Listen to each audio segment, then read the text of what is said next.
चलो S1 S2 आज हम पढ़ने वाले हैं। ऑल्दो मैंने आप लोगों को ये हैंड रिटन नोट्स पहले भेज दिया था, स्टिल मैं ये एक बार एक्सप्लेन कर देती हूँ। पहले अगर मैंने आपका ये बेस एक बार डेवलप कर दिया ना, तो क्वेश्चंस करना हमारे लिए बहुत आसान हो जाएगा। पहले ये समझो कि इसका मतलब क्या है। ठीक है। अगेन, जो आपका फुल मॉक है वो कल एक्सप्लेन होगा। कल आपकी सैटरडे को कोई क्लास होती नहीं है, तो परसों है आपका फुल मॉक, तो कल वो एक्सप्लेन कर दूंगी मैं पुराने वाला जो हमारा फुल मॉक 8 या 9 जो भी है। 8 है, फुल मॉक 8 हमारा, कल एक्सप्लेन कर दूंगी, ठीक है। चलो, मेरी आवाज एकदम अच्छे मस्त तरीके से आ रही है क्या, ये बता दो बस। मेरी आवाज मस्त आ रही है ना?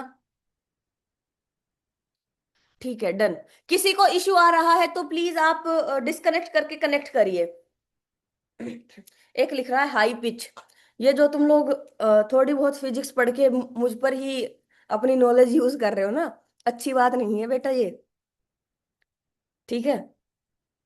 High pitch, low pitch. कोई बात नहीं, सुनो।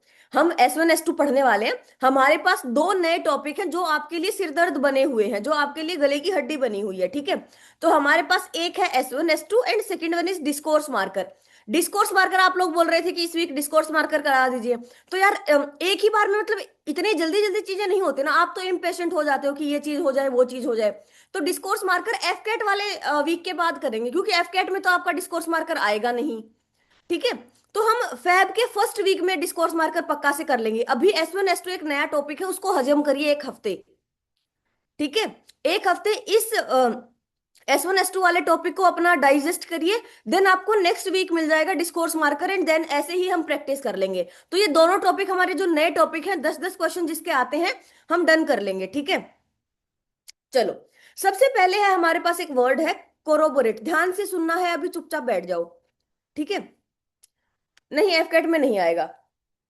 सुनो, सबसे पहले है हमारे पास कोरोबोरेट। कोरोबोरेट का मतलब क्या होता है? किसी चीज को कंफर्म करना। अगर आपकी, इसमें पता है क्या है, हमारे पास जो स्टेटमेंट 1 होगी, सुनिए ध्यान से, जो हमारे पास स्टेटमेंट 1 होगी और स्टेटमेंट 2 होगी, वो तो जिस तरीके से भी एग्जामिनर सेट करेगा वो करेगा ही। अब इन दोनों स्टेटमेंट्स को मुझे लिंक करना है। इन दोनों स्टेटमेंट्स को मुझे लिंक करना है। और ये दोनों स्टेटमेंट्स आपस में किस तरीके से लिंक हो रही हैं, वो मुझे कहां से पता करना है? ऑप्शन से पता करना है। तो जब तक मुझे ऑप्शन का एग्जैक्ट मीनिंग नहीं पता होगा, जब तक कि ऑप्शन को मैं अच्छे से समझूंगी नहीं कि कौन से वाले ऑप्शन का क्या मतलब है, तब तक मैं दो स्टेटमेंट को लिंक नहीं कर पाऊंगी। ठीक है। अब जो लिंक, ऊपर वाले दोनों स्टेटमेंट मुझे अच्छे से समझ में आ रही हैं, ठीक है, लेकिन हमारे पास जो नीचे वाले ऑप्शन है ना, वही नहीं कॉम्प्रिहेंड कर पा रही हूं मैं, तो क्वेश्चन कैसे सही होगा? तो उनके ऑप्शंस का मतलब समझिए आप। जो जो नीचे दे रखा है, जिस तरीके से हमारे पास S1 और S2 लिंक होंगी, उसके ऑप्शंस का मीनिंग समझिए, तो फिर S1 S2 बहुत आसान आ जाएगा। ठीक है। आप लोग इतने बेवकूफ तो हो नहीं कि आपको S1 पढ़ के ये समझना है कि S1 में क्या लिखा है, S2 पढ़ के ये समझना है कि S2 में क्या लिखा है। आपको समझ आएगा कि S1 में क्या लिखा है, S2 में, लेकिन आप लिंक नहीं कर पाओगे क्योंकि आपको ऑप्शंस का मीनिंग नहीं पता। इसलिए ऑप्शंस का मीनिंग जानना मोस्ट इंपॉर्टेंट है इस टॉपिक के लिए। ठीक है, चलो। तो सबसे पहले हमारे पास एक आता है कोरोबोरेट्स द फर्स्ट। ठीक है। कोरोबोरेट्स द फर्स्ट, ठीक है। कोरोबोरेट का मतलब होता है कंफर्म करना। इसमें क्या होता है, जो स्टेटमेंट 2 होती है ना, स्टेटमेंट 1 को सपोर्ट करती है बाय एडिशनल एविडेंस और प्रूफ।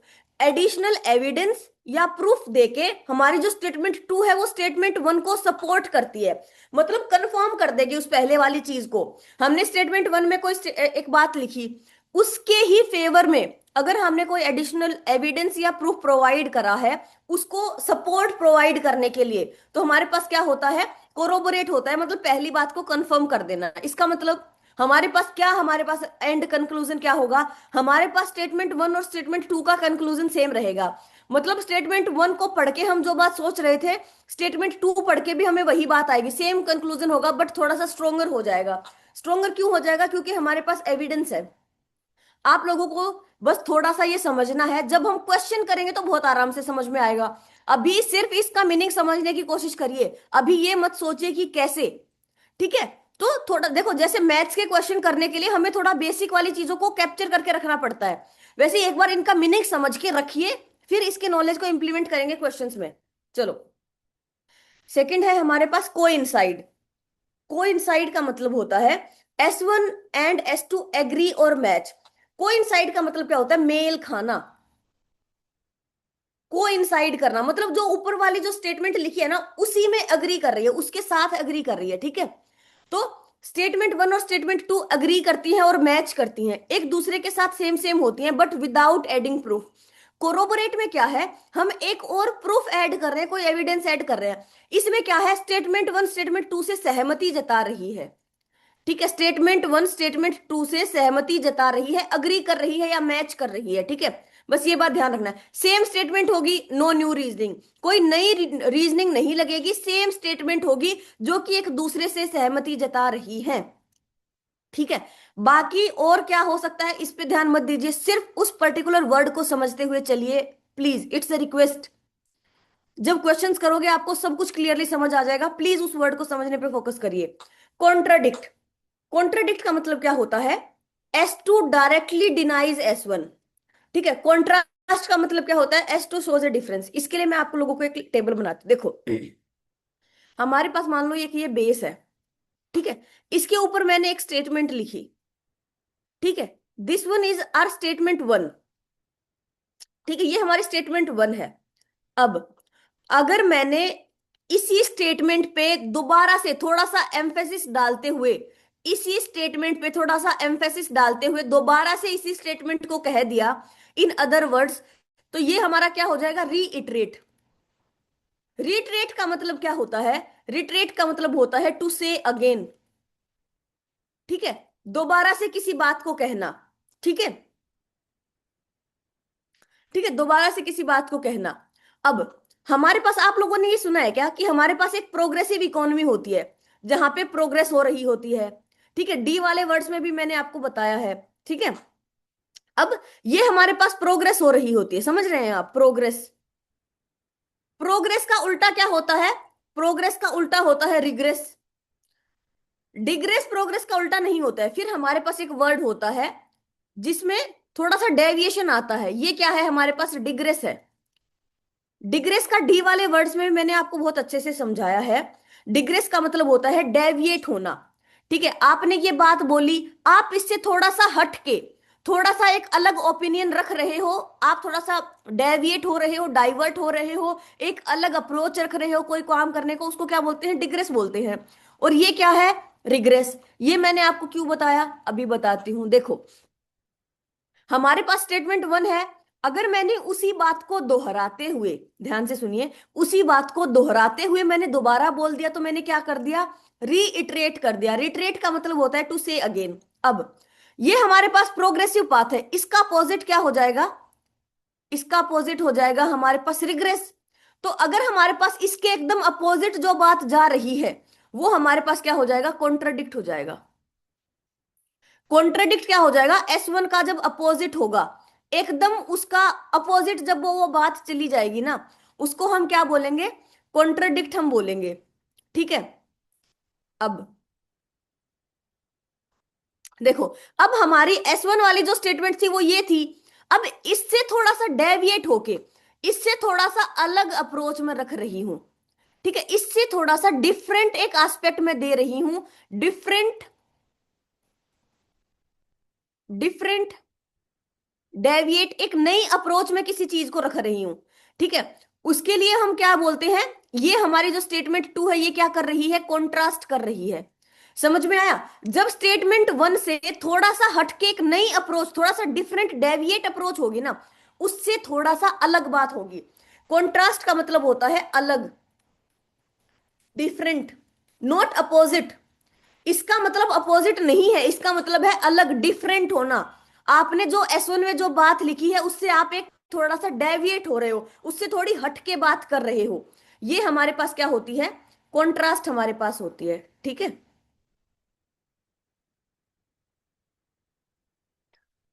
ये हमारे पास क्या है? नहीं, सेम नहीं है, कॉन्ट्रास्ट कर रहे हैं आप, डिफरेंट एक डिफरेंट अप्रोच आप रख रहे हैं,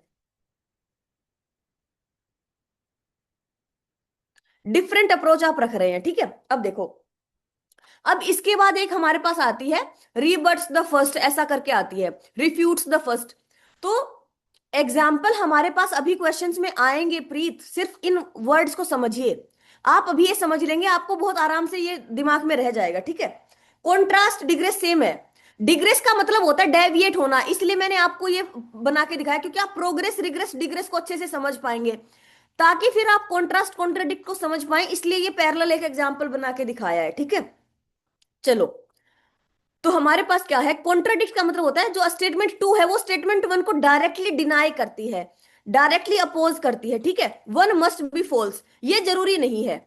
एक स्टेटमेंट जरूरी हो ऐसा जरूरी नहीं है, एक स्टेटमेंट गलत हो, बट वो क्या करती है, डायरेक्टली डिनाई करती है, अपोज करती है स्ट्रिक्टली।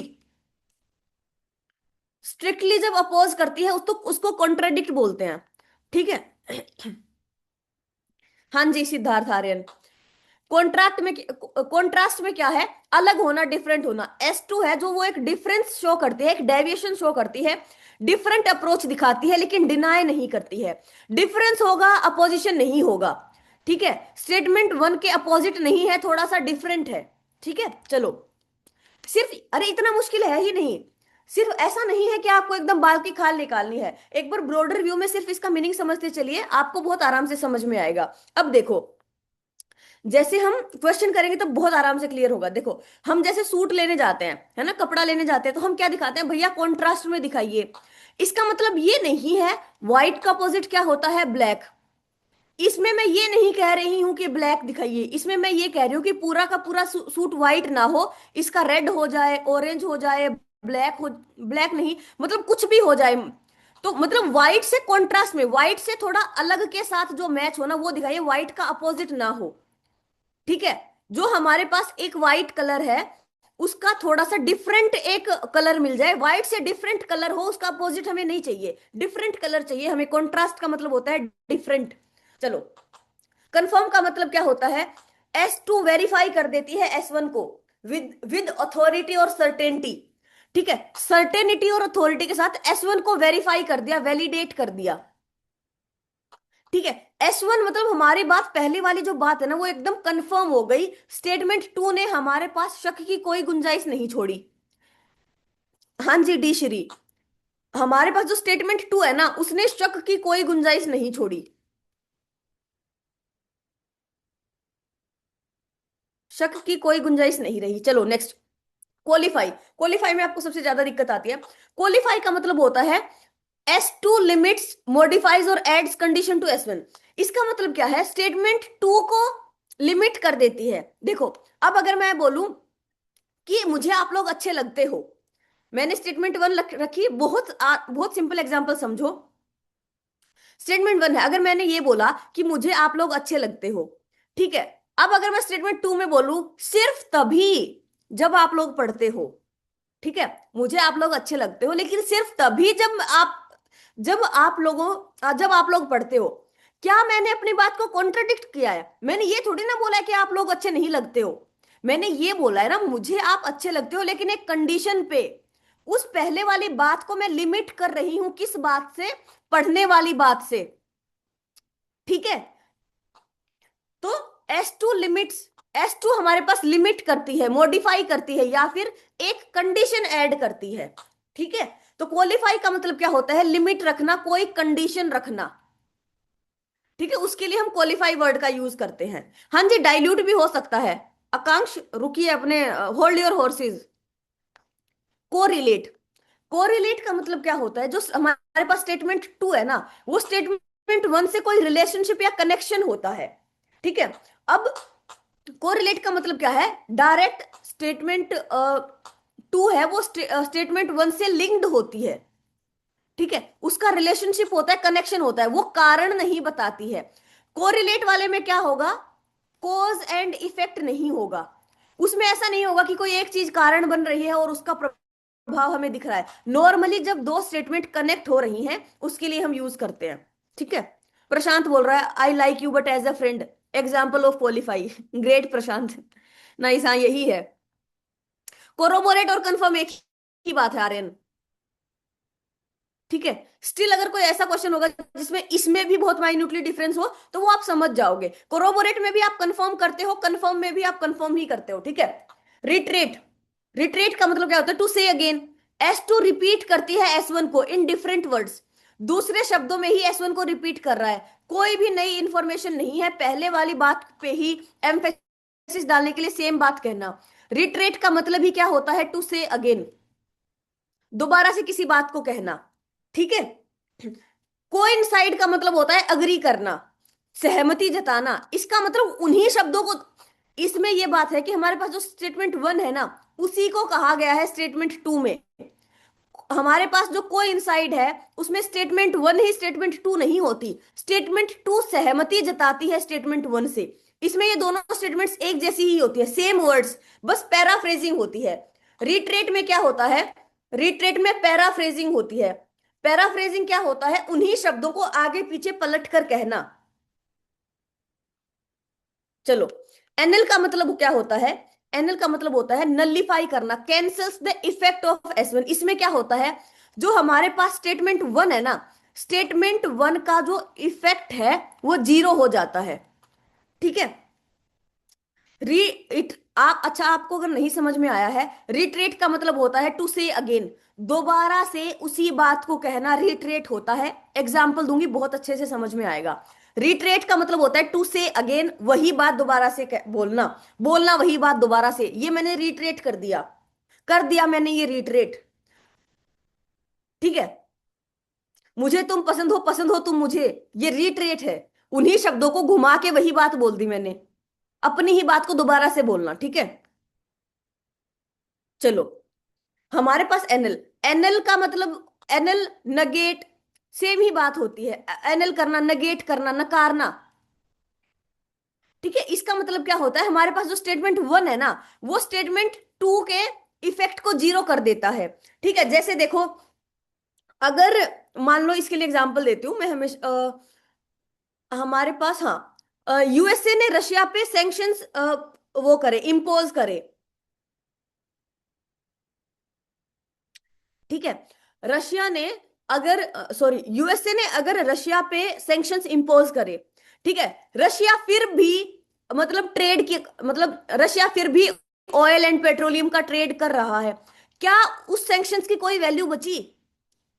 देखो, जो हमारे पास, अभी एक मिनट में बताती हूँ। देखो, हमारे पास एक है S1। S1 में क्या है कि हमारे पास यूएसए ने सैंक्शंस लगाए ऑन ट्रेड, ट्रेड पे सैंक्शंस लगाए रशिया के ट्रेड पे। ठीक है। अब स्टेटमेंट टू में जो है, वो रशिया ट्रेड कर रहा है। ठीक है, रशिया ट्रेड कर रहा है। अब देखो, ये दूसरे वाली बात है, ये इसको कॉन्ट्राडिक्ट भी कर रही है। ठीक है। लेकिन कॉन्ट्राडिक्ट में स्टेटमेंट वन जीरो नहीं होती है। ठीक है। इसमें अगर रशिया अभी भी ट्रेड कर रहा है, तो क्या पहले वाली की कोई वैल्यू बची? पहले वाली स्टेटमेंट्स का जब इफेक्ट जीरो हो जाता है, तो वो क्या होता है हमारे पास? एनल होता है। देखो, एनल और कॉन्ट्राडिक्ट एक ही बात है। ठीक है। एनएल और कॉन्ट्राडिक्ट एक ही बात है, बस ये है कि कॉन्ट्राडिक्ट, हमने कॉन्ट्राडिक्ट से भी सीवियर टर्म है। सीवियर कॉन्ट्राडिक्शन होता है ना, जब, कॉन्ट्राडिक्ट का मतलब होता है किसी चीज को स्ट्रांगली अपोज करना, स्ट्रांगली से भी स्ट्रांगली अपोज करके जब स्टेटमेंट वन की वैल्यू जब जीरो कर देते हो, उसको एनएल बोलते हैं। कॉन्ट्राडिक्ट के जैसा ही है, कॉन्ट्राडिक्ट से फिर आगे है, एक कदम आगे है एनएल और नेगेट। ठीक है। चलो, असर्ट का मतलब क्या होता है? हमारे पास होता है असर्शन, है ना।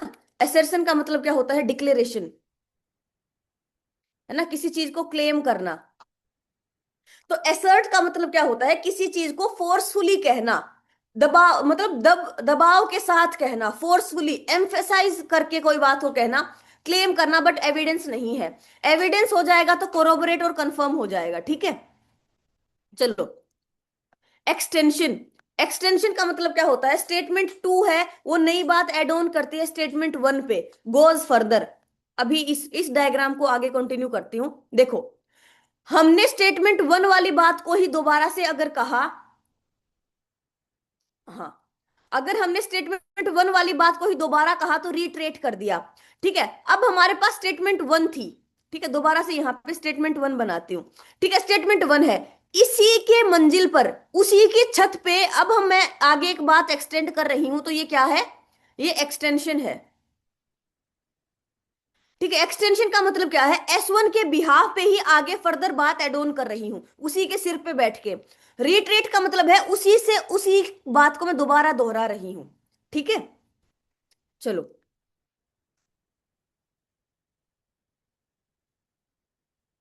एस्केलेटरी का मतलब क्या होता है, किसी भी चीज को और ज्यादा इंटेंसिफाई करना, और ज्यादा खराब करना। हायर सीवियोरिटी, मतलब कोई भी एक चीज है ना, उसको एक आपने नॉर्मल आपने इस सर्कल में कहा, उसी चीज को बड़े सर्कल में दिखाना। ठीक है, एक चीज का जो कॉन्टेक्स्ट है वो ब्रॉडर टर्म्स में दिखाना, उसको एक बड़े स्केल पे दिखाना। ठीक है, बड़े स्केल पर दिखाना। चाहे उसको आप उसको इंटेंसिफाई कर रहे हो, उसको वर्सन कर रहे हो, या उसको प्लस प्लस प्लस करने के लिए भी हो सकता है, उसको माइनस माइनस माइनस करने के लिए भी हो सकता है। आप उस चीज को बैड से वर्स भी बना सकते हो, गुड से बेटर भी बना सकते हो। ठीक है, दोनों हो सकता है। रीइंफोर्स, रीइंफोर्स का मतलब स्ट्रेंथन करना ही होता है। अब एक ऑप्शन आएगा हमारे पास स्ट्रेंथन करना, तो स्ट्रेंथन भी स्ट्रेंथन होता है, रीइंफोर्स भी स्ट्रेंथन होता है, दोनों का ही सेम मतलब है। ठीक है, तो स्टेटमेंट टू है वो स्टेटमेंट वन को स्ट्रेंथन करती है लॉजिकली और इमोशनली, वेट ऐड ऑन करती है, वेट ऐड करती है। ठीक है, डाइल्यूट, डाइल्यूट का मतलब क्या होता है, स्टेटमेंट टू वीकन करती है स्टेटमेंट वन के इंपैक्ट को। ठीक है, अब ये देखो, अगर मैं आप लोगों को क्लास में बहुत मतलब तगड़ा सा डांट दूं, ठीक है, मतलब बहुत तगड़ा सा डांट दूं, या फिर अगर मैं आप लोगों को बोलूं कि पढ़ना बहुत ज्यादा जरूरी है, तुम लोग क्यों नहीं पढ़ रहे हो, बहुत ज्यादा मतलब आपको सुना दूं, उसके बाद मतलब ऐसे नॉर्मल कर दूं, कोई बात नहीं, इट्स ओके, या फिर मतलब एकदम मतलब ऐसे हल्के से हंस के, ठीक है, अरे ठीक है कोई बात नहीं, इसका मतलब क्या है, आपकी आपने पहले स्टेटमेंट वन में जिस इंपैक्ट से जो बात कहना चाहिए थी ना, जिस इंपैक्ट से बात कही, उस इंपैक्ट की को कम कर दिया, उसकी उसको मतलब कमजोर कर दिया। ठीक है, तो S2 वीक कर देती है स्टेटमेंट वन को। ठीक है, चलो। Provide an axiom, provide an axiom का मतलब क्या होता है, ऐसी कोई बात जिसको इस दुनिया में 90 to 90, मतलब ऐसा कोई फिक्स नंबर नहीं है, ये जो 90 to 95 में बोल रही हूँ ना, ये कोई फिक्स नंबर नहीं है, बट क्या है कि मैक्सिमम लोग जिस बात को मानते हैं,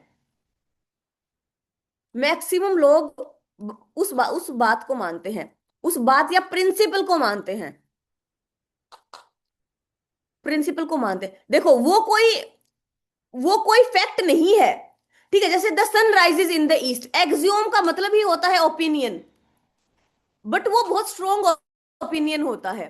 ठीक है, वो कोई फैक्ट नहीं है। जैसे the sun rises in the east, ये तो फैक्ट हो गया ना, इसको तो कोई टाल नहीं सकता है, ये ओपिनियन है जो सारी दुनिया का एक जैसा होता है। देखो, जैसे गांधी जी ने अहिंसा के रास्ते पर चल के आजादी दिलाई, तो ये एक ऐसी बात है ना जिसका ओपिनियन मैक्सिमम लोगों का सेम ओपिनियन है। ठीक है, मतलब जो मैक्सिमम लोग मानते हैं। देखो, यूनिवर्सल ट्रुथ जो होता है उसमें तो डिस्कशन पॉसिबल ही नहीं है।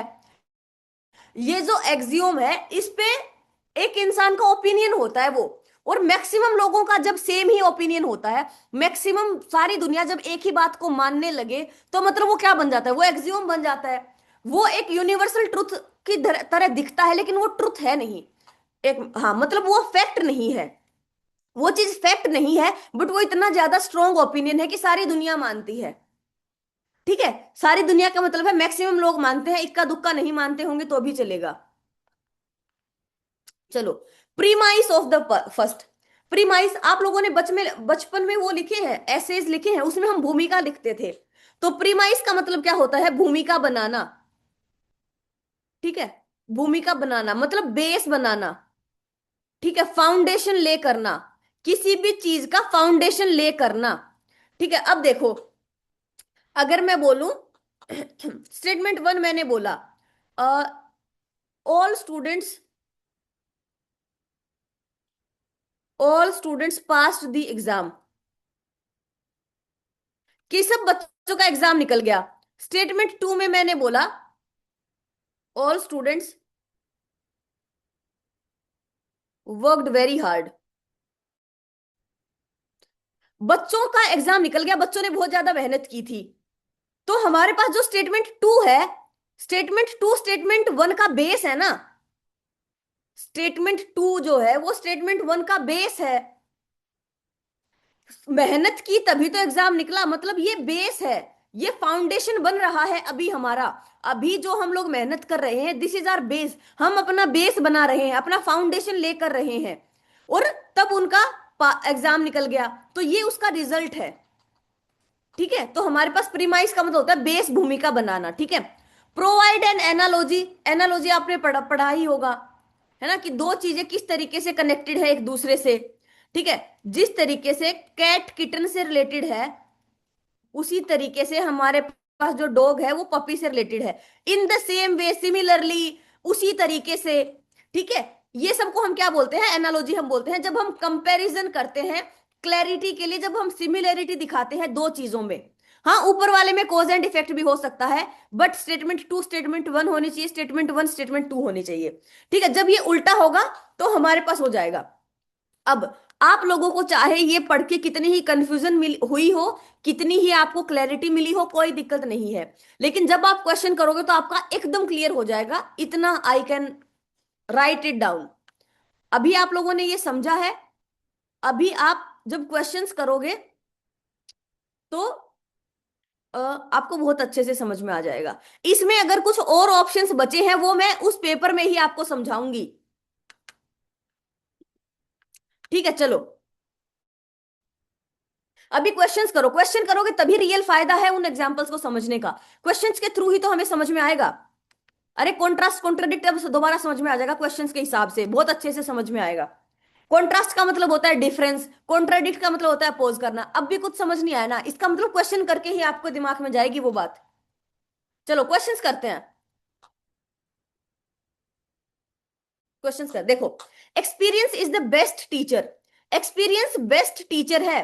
However experience without reflection often leads to repeated mistake. मैंने बोला था ना, आप लोग मुझे पसंद हो, लेकिन सिर्फ तभी, लेकिन सिर्फ तभी जब आप पढ़ो। एक्सपीरियंस बेस्ट टीचर है, लेकिन एक्सपीरियंस अगर बिना रिफ्लेक्शन के हो, इसका मतलब क्या है, इस बेस्ट टीचर होने पे उसने कोई कंडीशन रख दी, है ना। अब देखो कॉन्ट्रडिक्ट नहीं कर रहा है, इसने ये थोड़ी ना बोला है कि एक्सपीरियंस बेस्ट टीचर नहीं है। ध्यान से समझो प्लीज, चाहे कितना ही टाइम लगे, हम बहुत अच्छे से समझ के जाएंगे। क्योंकि 10 क्वेश्चन आते हैं, आई डोंट वांट कि आपका कोई भी क्वेश्चन गलत हो। ठीक है, चलो अब देखो, इसने ये थोड़ी ना बोला है कि हमारे पास एक्सपीरियंस बेस्ट टीचर नहीं है, कॉन्ट्रडिक्ट नहीं कर रहा है। क्या एक्सपीरियंस, उसने कोई पाथ डेविएट किया, कॉन्ट्रास्ट नहीं किया, कंफर्म तो बिल्कुल नहीं किया। क्या किया, एक कंडीशन लगाई, एक लिमिट लगाई उसने हमारी पहली वाली बात पे, तो क्या हो गया, डी हमारा आंसर हो गया। सबको समझ में आया है क्या, सबको समझ में आया है क्या, है ना, सबको एकदम क्रिस्टल क्लियर होना चाहिए।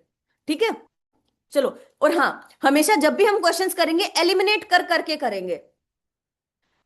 आ, देखो फिर तुम लोग बोलते हो कि मैम को गुस्सा आता है। आशीष सोनी कॉन्ट्रास्ट और एक्सटेंशन में डिफरेंस पूछ रहे हैं। स्टेटमेंट वन, स्टेटमेंट टू, ये है इसका एक्सटेंशन।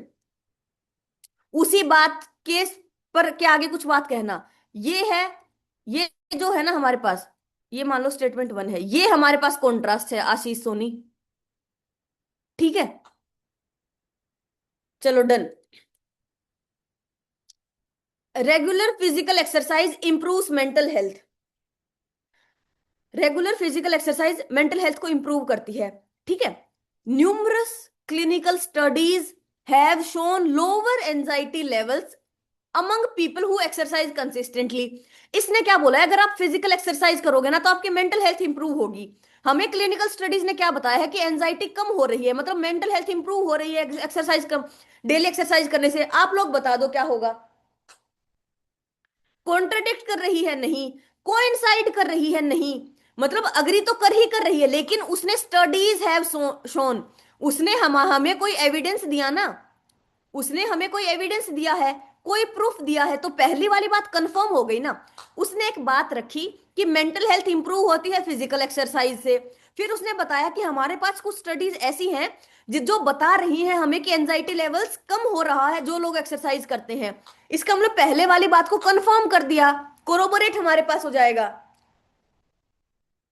ठीक है, अब देखो, अगर आपको कोरिलेट वाली दिक्कत हो रही है ना, अब दो स्टेटमेंट्स अगर हम एक ही बात को बेस मान के, मतलब दोनों बातों के बारे में ही एक बात हम बता रहे हैं, तो वो कोरिलेट तो करेगा ही। लेकिन इसमें ऐसा बताया था ना कि कॉज एंड इफेक्ट नहीं होगा।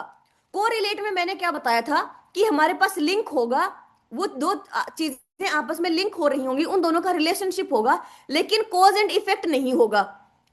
ठीक है, तो इस तरीके से कोई कारण कंफर्म ऐसी चीजें नहीं होंगी, वो सिर्फ नॉर्मल लिंक मिलेगा हमें दो चीजों में। ठीक है, चलो। Scientific models can predict climate changes with reasonable accuracy. ध्यान देखो, हमारे पास स्टेटमेंट्स को ध्यान से पढ़ना बहुत जरूरी है।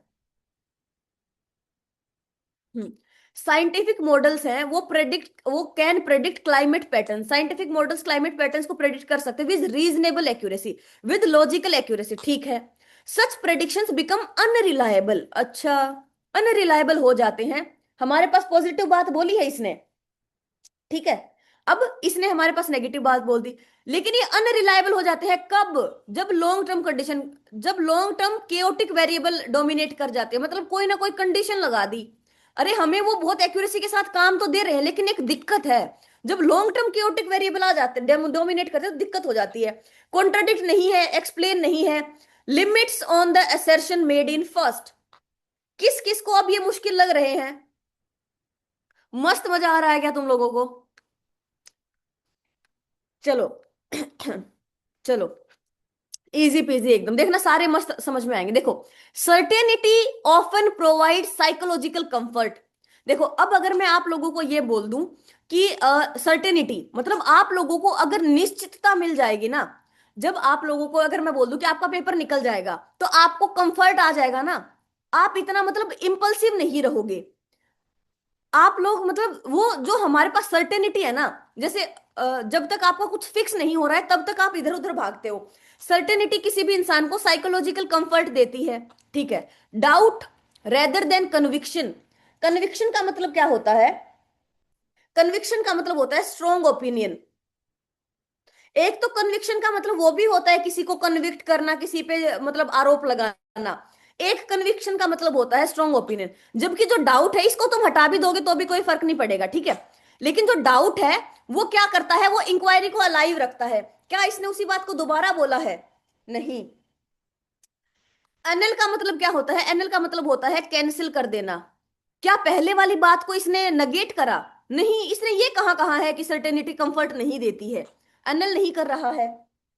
कॉन्ट्राडिक्ट, क्या इसने सर्टेनिटी वाली बात को कॉन्ट्राडिक्ट किया है? कॉन्ट्राडिक्ट, एक नई अप्रोच रखी है। सर्टेनिटी, सर्टेनिटी कंफर्ट देती है। डाउट हमारे पास एक अलग एस्पेक्ट, एक डिफरेंट अप्रोच रखी है। डिफरेंट अपना पीओवी दिया है, डिफरेंट अप्रोच दी है एक उस टॉपिक के बारे में। ठीक है, तो डी हमारे पास आंसर हो जाएगा। समीर आलम, कॉन्ट्राडिक्ट पे कोई स्टेटमेंट आगे, जो हमारे पास 50 क्वेश्चंस है उसमें बहुत सारी चीजें हम करेंगे समीर जी। तो क्या आप धैर्य रख पाएंगे?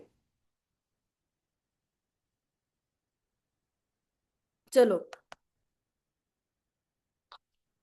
Automation increases efficiency in manufacturing processes. जो ऑटोमेशन है ना, वो एफिशिएंसी इंक्रीज करता है मैन्युफैक्चरिंग प्रोसेसेस में। मैन्युफैक्चर क्या होता है? जहां पे चीजें बनती हैं। ठीक है, तो मैन्युफैक्चरिंग प्रोसेस में जो एफिशिएंसी है वो इंक्रीज करता है automation. Many labour intensive industries have expressed concern over job replacement. क्योंकि ऑटोमेशन अगर एफिशिएंसी बूस्ट कर देगा, तो जहां पे लेबर काम कर रही है, लेबर इंटेंसिव जो इंडस्ट्रीज है, उन लोगों को तो दिक्कत हो जाएगी ना। तो उन लोगों ने एक चिंता जताई है। ठीक है, चिंता जताई है। तो क्या होगा? कोरिलेट नहीं, कॉन्ट्रडिक्ट नहीं, कंफर्म नहीं, एलिमिनेट करके करो। कॉन्ट्रास्ट है। उस पहले वाली बात में जो एफिशिएंसी है, उस बात को हमने अपोज नहीं किया, लेकिन उसकी उससे अलग हटके एक चिंता जताई है। उससे अलग हटके, हमें ऑटोमेशन से दिक्कत नहीं है, हमारी तो खुद की कुछ दिक्कतें हैं। अलग हटके चिंता जताई है।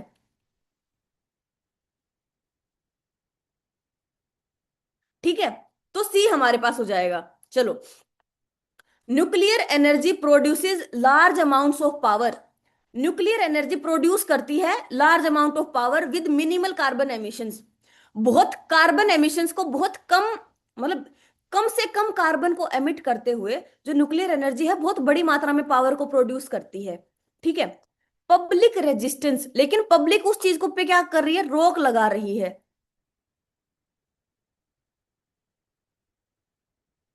ठीक है, public resistance to nuclear power remain strong in several countries, फिर भी जो लोग हैं ना वो बहुत रेजिस्ट करते हैं। क्या होगा, होगा क्या?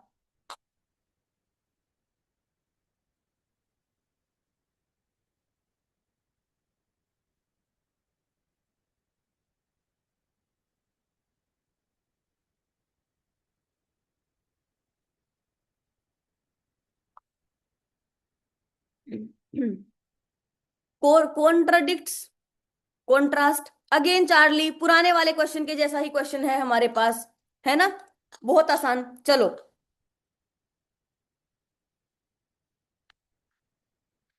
If a square matrix is invertible, if a square matrix is invertible then its determinant is non zero. ये मैथ्स का थोड़ा सा डिपार्टमेंट आ रहा है, बट स्टिल हम इसको समझ सकते हैं। देखो, अच्छा, कॉन्ट्रेडिक्ट पे किसी बच्चों को आ रहा है क्या? न्यूक्लियर एनर्जी लार्ज अमाउंट में प्रोड्यूस नहीं करती है, ऐसा उन्होंने बोला है। पब्लिक, जो न्यूक्लियर एनर्जी है वो large amount of power produce करती है और मिनिमल कार्बन एमिशन को करता है। इस वाली बात को कहाँ कॉन्ट्राडिक्ट किया है, कहाँ उन्होंने ये बोला है कि ज्यादा कार्बन एमिशन होते हैं या पावर प्रोड्यूस नहीं होती है? उन्होंने तो सेवरल कंट्रीज में उसको अपोज किया जा रहा है बस। ठीक है, कॉन्ट्रास्ट हम बोल सकते हैं, हम क्वालिफाई बोल सकते हैं। ठीक है, उसको रोक लगा रही है, क्वालिफाई हम बोल सकते हैं। ठीक है, क्वालिफाई हम बोल सकते हैं। चलो, if a square matrix is invertible then its determinant is non zero, मतलब अगर कोई स्केयर मैट्रिक्स है वो इनवर्टिबल है, अगर कोई स्केयर मैट्रिक्स है वो इनवर्टिबल है, इसका मतलब इसका डिटर्मिनेंट जीरो नहीं हो सकता। ठीक है, इसका डिटर्मिनेंट है जीरो नहीं हो सकता है। If the determinant of A square matrix is zero, अगर डिटर्मिनेंट जीरो है मतलब वो मैट्रिक्स इनवर्टिबल नहीं है। ठीक है, तो इसका मतलब क्या होता है? इसको बोलते हैं कॉन्ट्रापोजिटिव, सपोर्ट नहीं करता है। देखो, इसको हम जब वाइस वर्सा करके बोलते हैं ना, जब एक मिनट, इसके लिए अच्छा सा एग्जांपल सोचती हूँ। If a square matrix is invertible, अगर स्केयर मैट्रिक्स इनवर्टिबल है तो उसका डिटर्मिनेंट नॉन जीरो है। लेकिन अगर कोई डिटर्मिनेंट जीरो नहीं है, मतलब किसी भी चीज को नेगेटिव तरीके से बताना।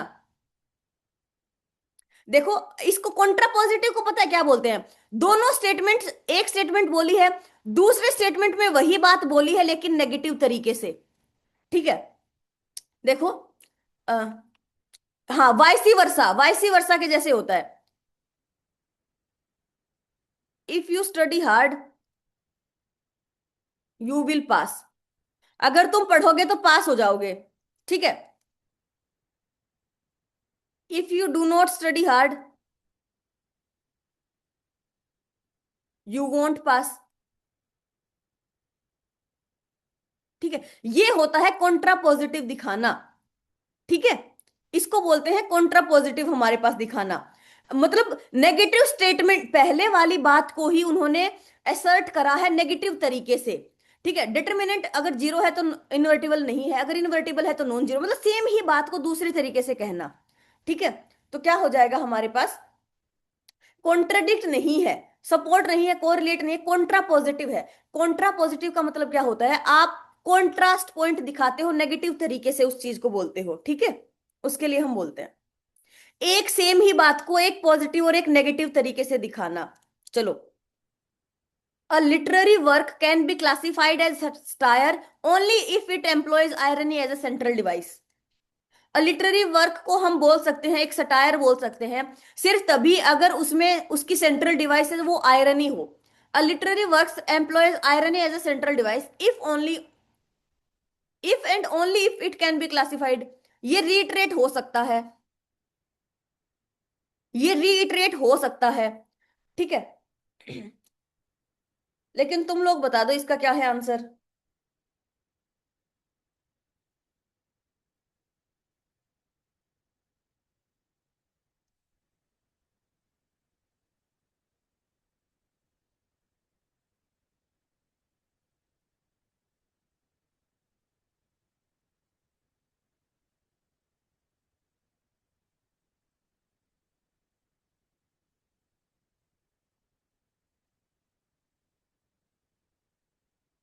इसको हमने पैराफ्रेज किया है। Restates the first by paraphrasing it in logically equivalent terms. हमने उसी चीज को पैराफ्रेज किया है लॉजिकली। एक minute. Strengthens the first by asserting mutual dependence between the two condition. नहीं, इससे हमने क्या बोला है, पहले वाली बात को ही पैराफ्रेज करके दोबारा से कहा है ना। हमारे पास ये ऑप्शन तब होता ना जब बी ऑप्शन नहीं होता। इसने पहले वाली बात को ही पैराफ्रेज करके दोबारा से बोल दिया उसी इक्विवेलेंट टर्म्स में। ठीक है, तो हमारे पास बी आंसर हो जाएगा। चलो। The printing press enabled the mass production of books. The printing press enabled the mass production of books.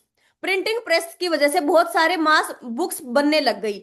Literacy rate increase significantly in Europe after the invention of printing press. Printing press के होने से क्या हो गया, कोरो dispute तो नहीं है, लॉजिकल नो लॉजिकल को लॉजिकल कॉन्सिक्वेंस है। तो हमारे पास क्या होगा, सी होगा। देखो, बुक्स बनी है ना। अगर हमारे पास ज्यादा बुक्स होंगी इसका मतलब ज्यादा रीडर्स होंगे, है ना। ज्यादा रीडर्स होंगे इसका मतलब लिटरेसी रेट बढ़ेगा।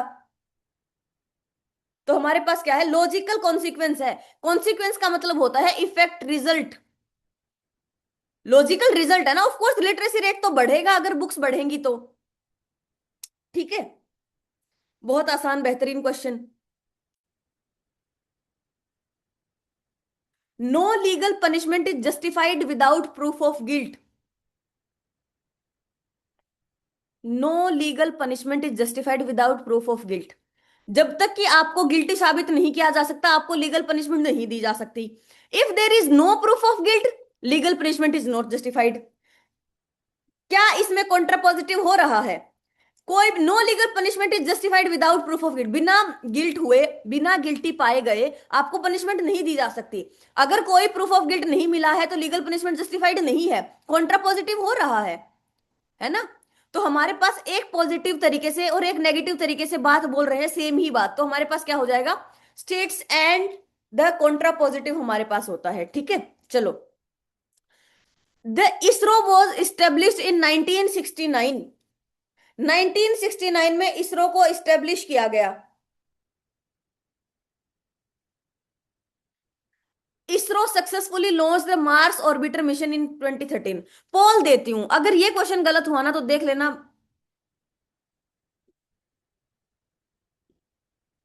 एक मिनट, पोल देती हूँ।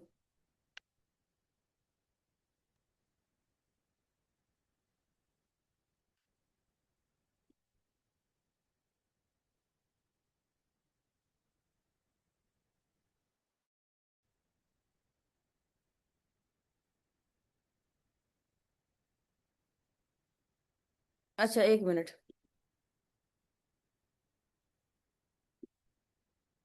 टू ऑप्शन, चार ऑप्शन वाला हमें चाहिए ना।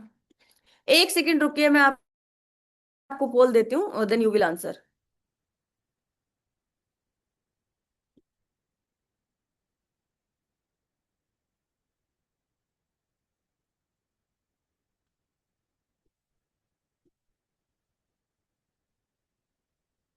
दो ऑप्शन वाला ही आ रहा है यार। चलो, इसी में से बता दीजिए। ए और बी ऑप्शन में से ही है, इसमें से भी अगर आपने चूज कर लिया तो भी ठीक है। ये तो कर ही लोगे। ठीक है, चार ऑप्शन वाला देना चाहिए था। देखो, एडिशनल इंफॉर्मेशन दे रहा है ना, नॉर्मल एक्सटेंशन है हमारे पास। तो इसरो 1969 में बना, इसरो ने सक्सेसफुली मार्स ऑर्बिटर मिशन लेके आया 2013 में। तो एडिशनल इंफॉर्मेशन है, लेस इंफॉर्मेशन नहीं है, एस्केलेटरी नहीं है, उसी चीज को बड़े स्केल पे नहीं दिखा रहा है। ठीक है, चलो।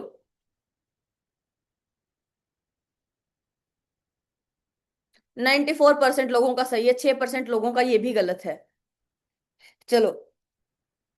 The Indus valley civilisation had an advanced drainage system. Indus valley civilisation had, Indus valley civilisation का जो है वो ड्रेनेज सिस्टम जो है वो बहुत एडवांस है। गुप्ता पीरियड बहुत गोल्डन एज उसको बोला जाता है। क्या होगा, प्रोवाइड एडिशनल इंफॉर्मेशन नहीं, कॉन्ट्राडिक्ट नहीं, लॉजिकल कॉन्सिक्वेंस नहीं, has no logical dependence of the first, पहले से कोई लेना देना ही नहीं है।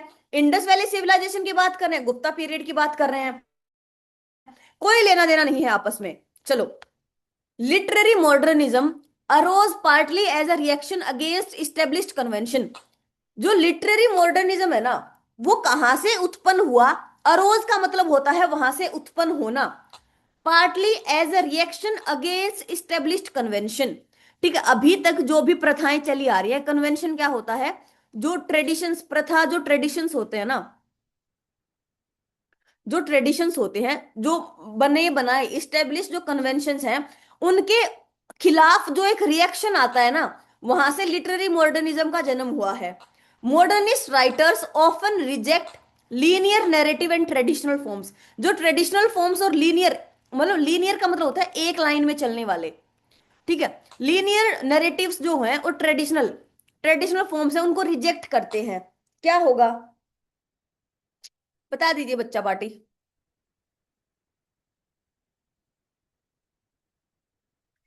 Coincide with the first without further, नहीं फर्दर इलेबोरेट किया है ना उसने, राइटर्स की राइटिंग के बारे में उसने एडिशनल इंफॉर्मेशन दी है?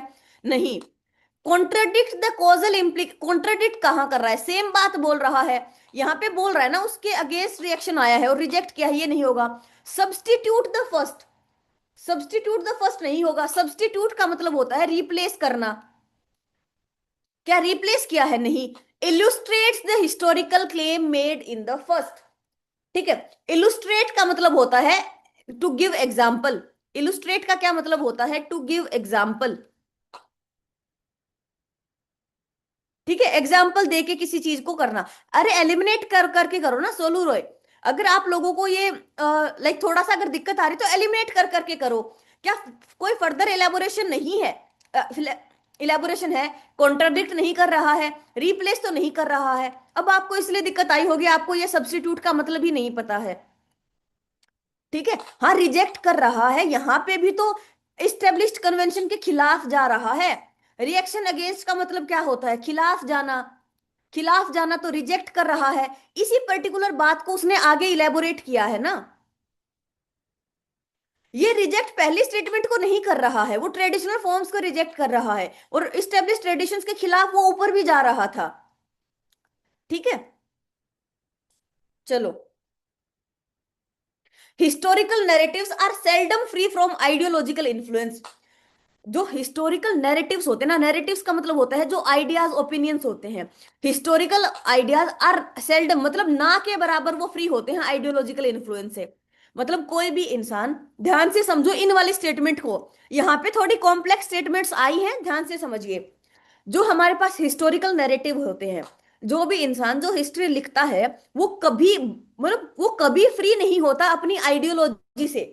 जो इंसान जिस आइडियोलॉजी को फॉलो करता है, वो उसकी राइटिंग्स में आएगी। ठीक है, अकाउंट्स ऑफ द पास्ट, उसी इंसान का जो पास्ट के जो अकाउंट्स हैं, are frequently shaped by the values of those who record them. जो इंसान उन चीजों को रिकॉर्ड करते हैं ना, उनकी जो वैल्यूज होती है, उनका जो बिलीफ सिस्टम होता है, उनका जो बिलीफ सिस्टम होता है उससे शेप होती है जो भी पास्ट में लिखी हुई चीजें होती हैं वो। ठीक है, क्या होगा? कॉन्ट्रडिक्ट तो नहीं कर रहा है, उसी चीज को बता रहा है। वो कह रहा है कि आइडियोलॉजिकल इन्फ्लुएंस से कभी भी वो फ्री नहीं होती है, और कह रहा है कि जो लोगों, उन लोगों की जो बिलीफ सिस्टम, जो वैल्यूज, जो आइडियोलॉजी होती है ना, उसी से शेप होता है। मतलब वही बात बोल रहा है, कॉन्ट्रडिक्ट नहीं है। Marginally aligns with the first without reinforcing it. Without reinforce का मतलब क्या होता है? Without strengthening it, without strengthening it. तो स्ट्रेंथन तो कर रहा है, हटाओ। Explicates the underlying assumptions of the first. Explicate का मतलब होता है एक्सप्लेन करना। पहले वाली बात को ही, उसमें जो हमने एक अजम्पशन लगाया था, इसमें हमने क्या अनुमान लगाया था कि हिस्टोरिकल नैरेटिव, सेल्डम की जगह एक बार नेवर पढ़ो, historical narratives are never free from ideological influence. ये हमने एक एजम्पशन लगाया, ये हमने एक एजम्पशन दिया, उसको हमने एग्जाम्पलीफाई कर दिया ये वाली बात से। तो ए आंसर हमारे पास हो जाएगा। ठीक है, ए आंसर है। इसमें बोल रहा है विदाउट एनालिटिकल एक्सटेंशन, ऐसे वाले स्टेटमेंट्स को सबसे पहले हटा दो। विदाउट एनालिटिकल एक्सटेंशन, यहां पे तो एनालाइज किया है ना इन्होंने, यहां पे इन लोगों ने एनालाइज किया है, जो पास्ट के जो अकाउंट्स हमारे पास अवेलेबल है उनको शेप किया गया है, उन्होंने एनालाइज किया है इस बात को। तो ये भी हटाओ। उसके ऊपर वाले में जो हमने एग्जाम्पशन लगाया था उसके अंतर्निहित बात को हमने एक्सप्लेन किया है स्टेटमेंट वन में, स्टेटमेंट टू में। बहुत आसान बेहतरीन क्वेश्चन, मजेदार क्वेश्चन है। ऐसा क्वेश्चन आपका सही होना चाहिए। ठीक है, पेपर में ऐसे दिमाग को उड़ाया मत करो, पूरी पूरी स्टेटमेंट्स पढ़ो। देखो, without reinforcing it, without analytical, contradict नहीं, एलिमिनेट करना सीखो तुम लोग यार। एलिमिनेट ही मेन चीज है। ठीक है, चलो चलो। If a number is divisible by 8,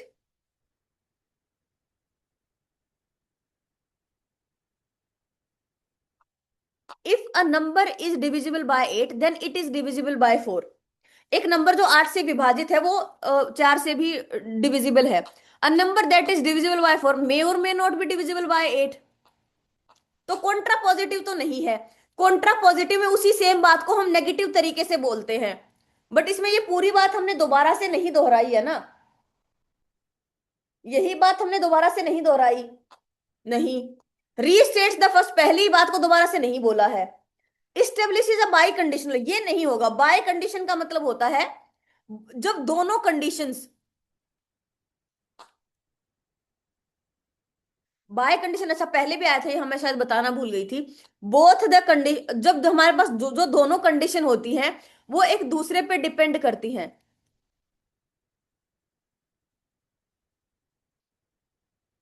मतलब हमारे पास जो ए और बी होंगी ना, ए और बी आर ट्रू टुगेदर, ए सही है तो बी भी सही है, बी सही है तो ए भी सही है। Both statements are true together. और ए गलत है तो बी गलत है, बी गलत है तो ए गलत है, मतलब दोनों एक साथ रहेंगी। बोथ दोनों कंडीशन एक दूसरे पर निर्भर करते हैं, ये होता है by condition. Clarifies without logical equivalence, दोनों को इक्वल नहीं रखा है ना। दोनों, इसमें तो 8 से दोनों डिवाइडेड है, इसमें 4 से डिवाइडेड है, 8 से डिवाइडेड नहीं है। तो विदाउट लॉजिकल इक्विवेलेंस क्लैरिफाई कर रहा है हमें। ये आसान है, थोड़ा सा अलग है बस। चलो, economic indicators can not fully capture societal wellbeing.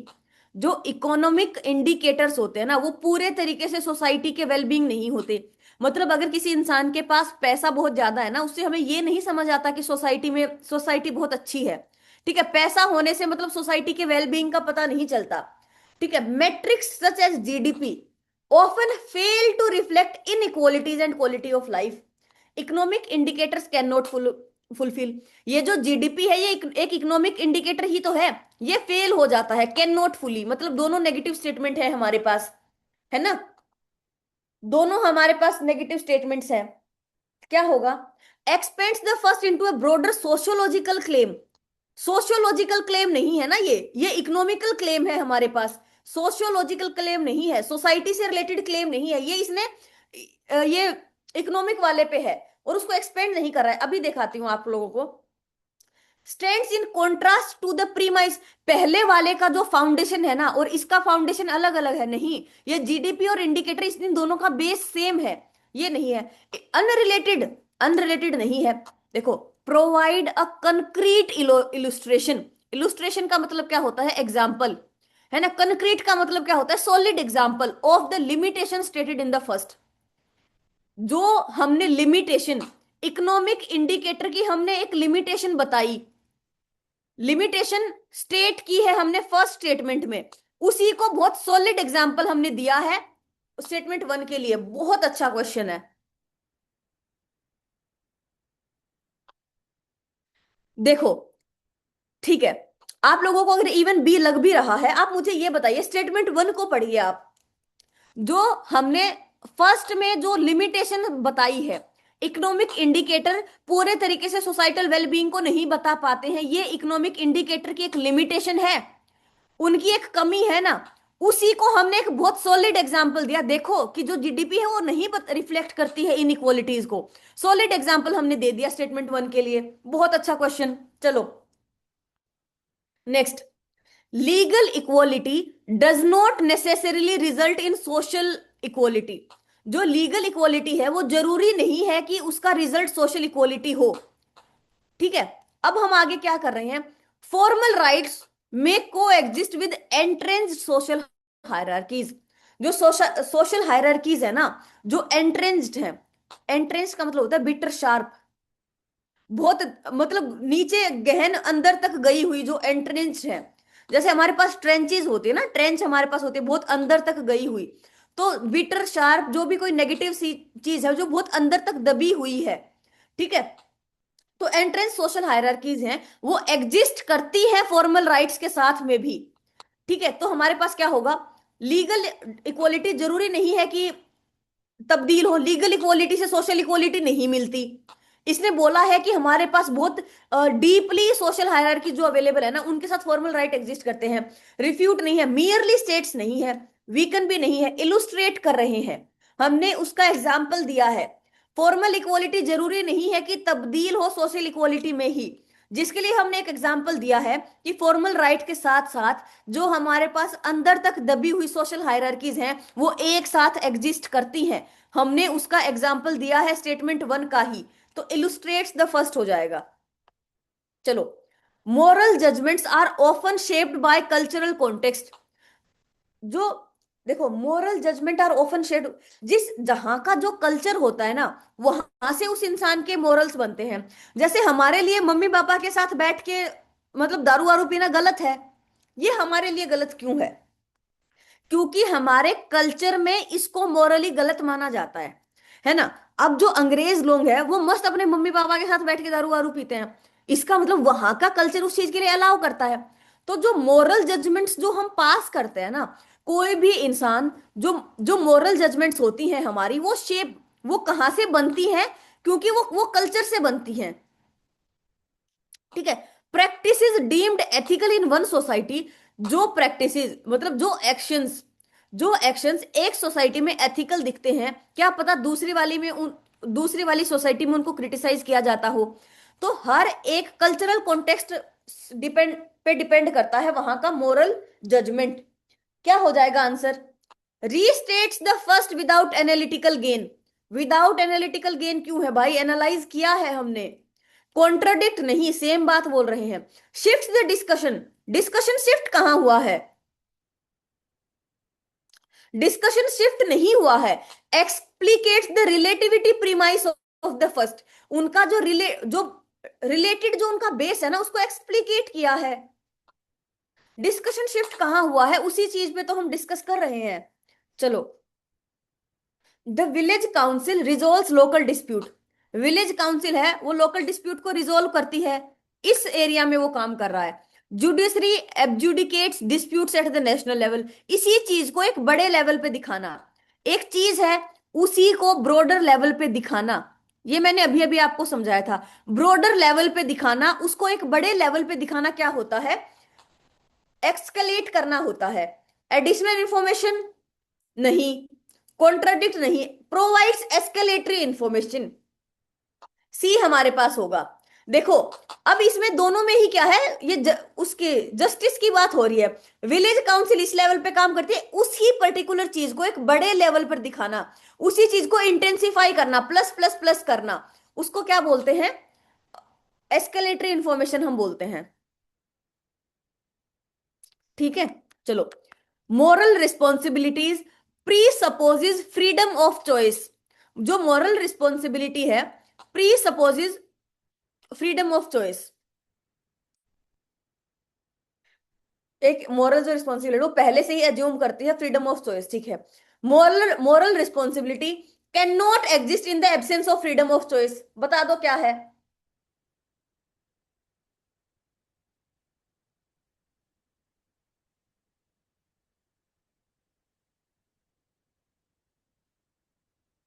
इसका कॉन्ट्रा पॉजिटिव हो सकता है ना? क्या इसका कॉन्ट्रा पॉजिटिव हो सकता है? क्या इसका कॉन्ट्रा पॉजिटिव हो सकता है? हो सकता है।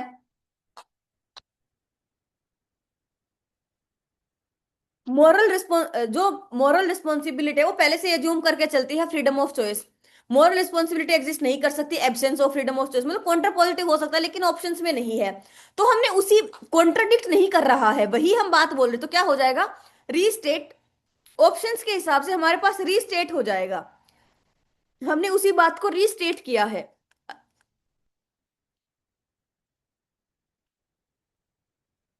चलो, universal adult franchise is the corner stone of representative democracy.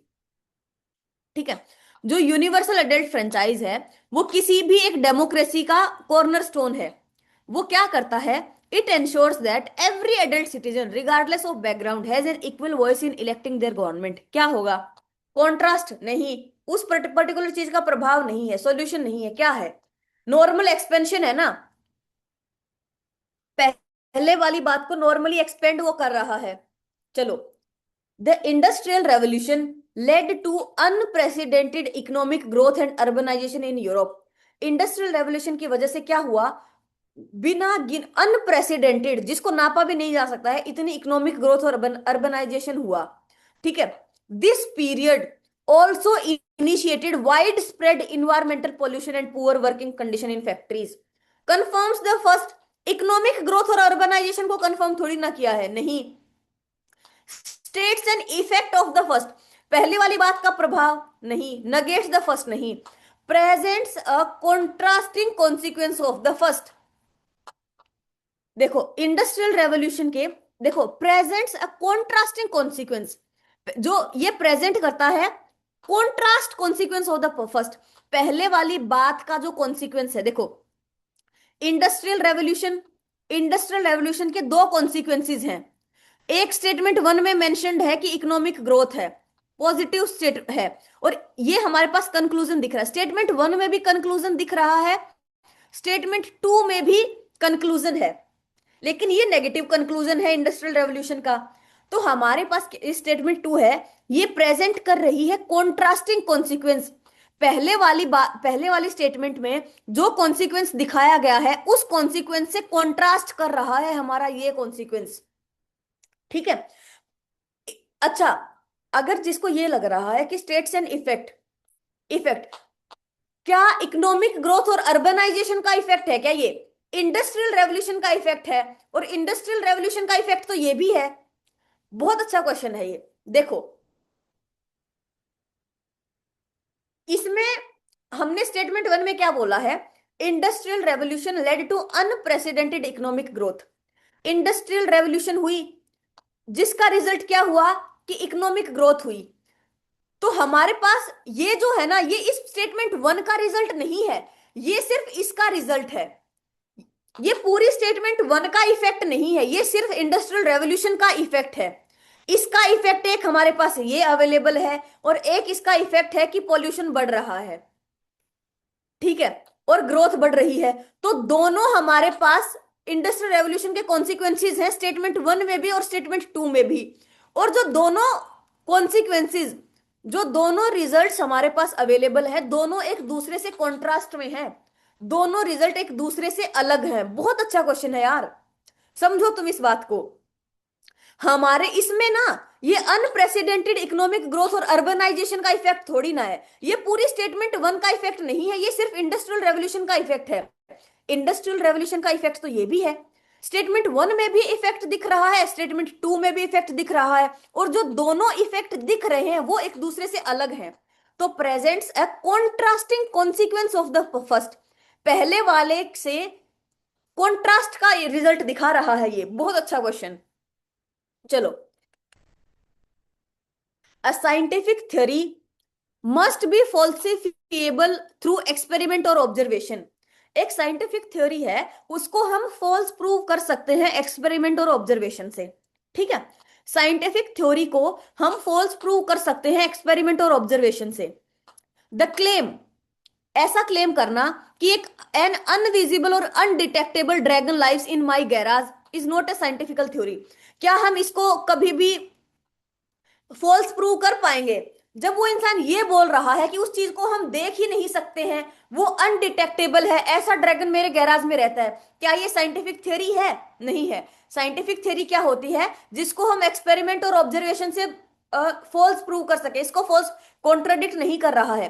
Provides an example based on the first, C answer है। अब देखो, देखो, इसने ना, इसने ये साइंटिफिक थ्योरी का एग्जाम्पल दिया है, लेकिन नेगेटिव एग्जाम्पल दिया है। जैसे आप लोगों के पॉलिटी में हमारे पास जो आर्टिकल 13 है ना, आर्टिकल 13 में लॉ की डेफिनेशन दी है, लेकिन वो उसमें ये नहीं बताया है कि कानून क्या है। उसमें ये बताया है कि क्या कानून नहीं है। उसमें इसका मतलब क्या है, उसमें नेगेटिव डेफिनेशन दी है। ठीक है, मतलब अगर इस दुनिया में ब्लैक एंड व्हाइट ही है, तो अगर मैं बोल दूं ये ब्लैक है ये व्हाइट है, अगर मैं ये बोल दूं कि 50% व्हाइट है, तो इसका मतलब 50% अपने आप ब्लैक हो गया ना। अब इसने ये नहीं बता, इसने कोई ऐसा एग्जाम्पल नहीं दिया जिसको हम फॉल्स प्रूव कर पाए एक्सपेरिमेंट और ऑब्जर्वेशन के बिहाफ पे। इसने एक ऐसा एग्जाम्पल दिया जिसको हम फॉल्स प्रूव नहीं कर पा रहे हैं। इसका मतलब क्या है, वो साइंटिफिक थ्योरी नहीं है। तो नेगेटिव एग्जाम्पल हमारे पास दिया है, लेकिन साइंटिफिक थ्योरी का एग्जाम्पल है हमारे पास। ठीक है, अभी आगे एनालॉजी आपको समझ में आएगा, आगे वाले क्वेश्चंस में है कि एनालॉजी का एग्जैक्टली यूज कहाँ होता है। ठीक है।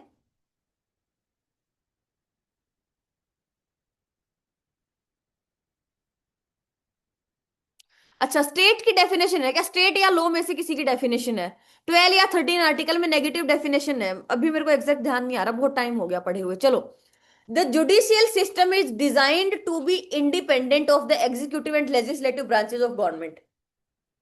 जो जुडिशियल सिस्टम है ना, उसको इस तरीके से डिजाइन किया गया है कि वो इंडिपेंडेंट रहे एग्जीक्यूटिव और लेजिस्लेटिव से। है ना, हमारे पास जो सुप्रीम कोर्ट है, हमारा सुप्रीम कोर्ट इंडिपेंडेंट है ना, उस पे एग्जीक्यूटिव और लेजिस्लेटिव ब्रांचेस का कोई फर्क नहीं पड़ता। दिस सेपरेशन ऑफ पावर्स, ये जो पावर का सेपरेशन है वो बहुत ही ज्यादा क्रूशियल है, बहुत ही ज्यादा क्या है, इंपॉर्टेंट है। इंपॉर्टेंट किस लिए है? For upholding the rule of law and protecting citizens. Contrast नहीं, रिबट्स नहीं, क्या होगा? हमारे पास दोनों ही इसके सही आंसर्स हैं, लेकिन दोनों में से अगर हमें एक देखो, हमारे पास पेपर में पता है क्या होता है, पेपर में हमारे पास दो ऑप्शन होते हैं जो कि दोनों ही आंसर हो सकते हैं, लेकिन ज्यादा सही कौन सा है वो आप बताइए। ज्यादा सही, मैं मानती हूं कि इसका आंसर बी और सी दोनों हो सकते हैं, लेकिन बी और सी दोनों आपके पास फाइनल पेपर में है। अब आंसर टिक करिए। States the cause for the first, कारण तो बता ही रहा है, लेकिन establishes the rational for the first, इसका मतलब क्या है, establishes the logic, logic for the first. पहले वाला जो सिस्टम है ना, उसके पीछे लॉजिक क्या है? ये लॉजिक है क्योंकि हम रूल ऑफ लॉ को अपहोल्ड करना चाहते हैं, उसके पीछे एक लॉजिक है। ठीक है, तो सी हमारे पास है, एक लॉजिकल रीजन वो दे रहा है, ये रीजन बन रहा है जो कि बहुत ज्यादा लॉजिकल है। ठीक है, चलो, लॉजिकल तरीके से चीजों को रेशनलाइज किया है उन्होंने। चलो, the author's latest novel was a commercial success. जो ऑथर का जो लेटेस्ट नॉवल है वो एक कमर्शियल सक्सेस है, topping best seller list for a month. Author का लेटेस्ट नॉवल ने मतलब सक्सेस मिली उसे, बहुत बेस्ट सेलर में के कैटेगरी में आ गया। Several prominent literary critics, prominent का मतलब क्या होता है, फेमस। कुछ फेमस लिटरेरी जो क्रिटिक्स हैं, जो आलोचक होते हैं, however panned the book for its simplistic prose and predictable plots. मतलब उस बुक में इस तरीके से वो बातों को रखा गया है जो कि बहुत आसानी से प्रेडिक्ट किया जा सकता है। उस मूवी में मजा नहीं आता ना जिस मूवी को हम बहुत आसानी से प्रेडिक्ट कर पाए। पेंड का मतलब होता है क्रिटिसाइज, क्या होगा, एक्सपेंड्स द फर्स्ट नहीं, प्रीमाइस नहीं, confirm, provides a contrasting perspective to the first. पहले वाली के लिए एक पर्सपेक्टिव ये था कि बहुत सक्सेस मिली, दूसरा पर्सपेक्टिव ये है कि जो क्रिटिक्स थे उन्होंने उसको क्रिटिसाइज किया। बी हमारे पास हो जाएगा। चलो, the companies new policy mandates that all decision must be data driven. Company की नई पॉलिसी ये दर्शाती है कि सारे के सारे जो डिसीजन है वो डेटा ड्रिवन होने चाहिए। कॉन्सिक्वेंटली, प्रभाव से, सारे के सारे डिपार्टमेंट्स में ये हो गया कि are required to conduct A B testing for all major campaign launches. क्या होगा? एनालॉजी नहीं है, दो चीजों को पैरेलल नहीं रखा है। कॉन्ट्रास्ट, डीलेजिटिमाइज द फर्स्ट नहीं, provide specific application of the first. पहले वाली बात को हम अप्लाई कर रहे हैं ना अपने टेस्टिंग मेथड्स में, बहुत आसान बेहतरीन ऑप्शन, लल्लू पल्लू। चलो, द डिस्कवरी ऑफ पेनिसिलिन, जो पेनिसिलिन की जो डिस्कवरी थी वो सेरेंडिपिटस एक्सीडेंट। सेरेंडिपिटस का मतलब क्या होता है, बाय लक, अचानक से की कोई चीज का मिलना, अचानक से, भाग्य से, बाय लक, सेरेंडिपिटस का मतलब होता है। The discovery of penicillin was a serendipitous accident in Alexander Fleming's laboratory. उस बंदे की लेबोरेटरी में ये खतरनाक से डिस्कवरी हो गई। इन अ सिमिलर वेन, उसी तरीके से। तो जब भी हमारे पास similarly, in the same way, on the same way ऐसा होता है तो क्या होता है? Provide by luck. इसी तरीके से ऐसा हुआ था, ठीक है। चलो, a skilled captain must occasionally.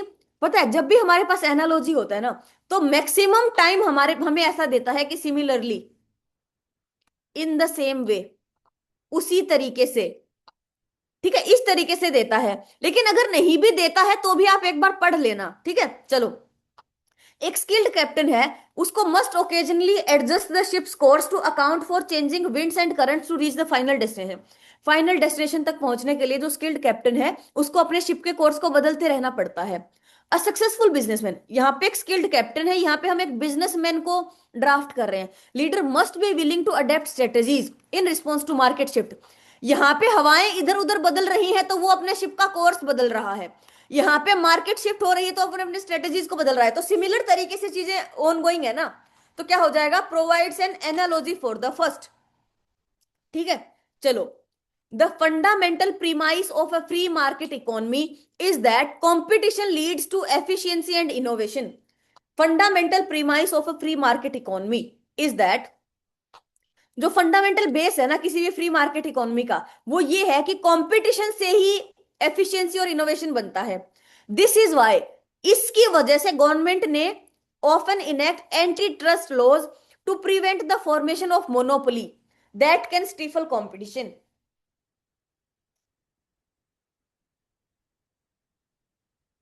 क्या होगा?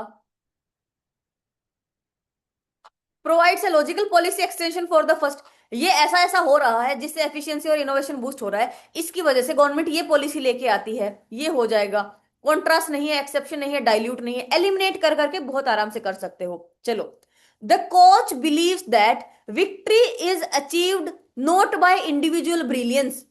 कोच ऐसे बिलीव करता है कि विक्ट्री ऐसा नहीं है कि इंडिविजुअल ब्रिलियंस से काम नहीं करता है, but by flawless execution of team strategy.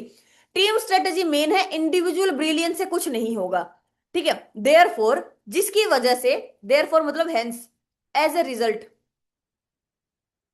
As a result क्या हुआ? प्रैक्टिस करते टाइम टीम ने रिलेंटलेसली ड्रिल्स प्रैक्टिस करी and emphasises positive positional discipline over individual dribbling skills. Individual dribble skills की वजह से, की बजाय उन्होंने ग्रुप में खेलना ज्यादा अच्छा समझा। क्या होगा? ऑफर से कॉन्ट्रास्ट नहीं, प्रीमाइस नहीं, ये तो रिजल्ट है ना, बेस नहीं है। रैशनल बिहाइंड द फर्स्ट नहीं, demonstrate the practical implementation of the first. उस पहले वाली बात में हमारे कोच साहब ने जो बात बताई, उसी को हमने प्रैक्टिकली इंप्लीमेंट कर दिया, ठीक है। ये आंसर हमारे पास हो जाएगा। चलो, ये बाकी क्वेश्चंस खुद से कर लोगे क्या? आसान क्वेश्चंस आ रहे हैं अभी, मैं इनके आंसर्स टिक करके आपको भेज दूंगी, एक बार खुद से अटेम्प्ट करना। क्योंकि मैं तो एक्सप्लेन कर ही रही हूं, आपका खुद का दिमाग लगाना जरूरी है, ठीक है। तो जितने भी लोग हो यहाँ पे, इन 20 क्वेश्चन को खुद से एक बार लगाना। अभी तक आपको शायद दिक्कत हो रही होगी क्योंकि आपने ये नहीं समझा था, है ना। मैंने आपको ये बहुत अच्छे से समझा दिया है कि कैसे थिंग्स वर्क, ठीक है। अब 30 क्वेश्चन भी समझा दिए कि कैसे ऑप्शंस को एलिमिनेट करोगे। तो ये आंसर की मैं आपको भेज दूंगी, ये आप खुद से एक बार इनको अटेम्प्ट करना दोबारा से। आपने एक बार अटेम्प्ट कर लिया है, आंसर की से मैच करना। अगर ज्यादा आपके क्वेश्चंस गलत है तो दोबारा अटेम्प्ट करके देखना, देखना आपके बहुत सारे क्वेश्चन सही होंगे, ठीक है। चलो, क्योंकि बहुत आसान है, खुद से प्रैक्टिस जरूरी है। एक्सप्लेनेशन अकेली काम नहीं करेगी, खुद से प्रैक्टिस करो। चलो, thank you so much, bye bye, धन्यवाद। थैंक यू सो मच, दोनों पीडीएफ दोबारा से भेज दूंगी, ठीक है। Bye bye. ध्यान रखो, पढ़ो लिखो।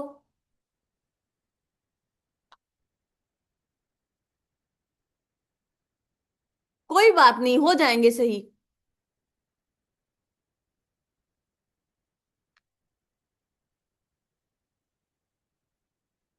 एक बच्चा बोल रहा था कि 28 वाला बता दो। अब ये बताओ, पहली वाली बात को कॉन्ट्राडिक्ट नहीं कर रहा है। क्वालिफाई का मतलब होता है लिमिट करना, है ना, कंडीशन बताना।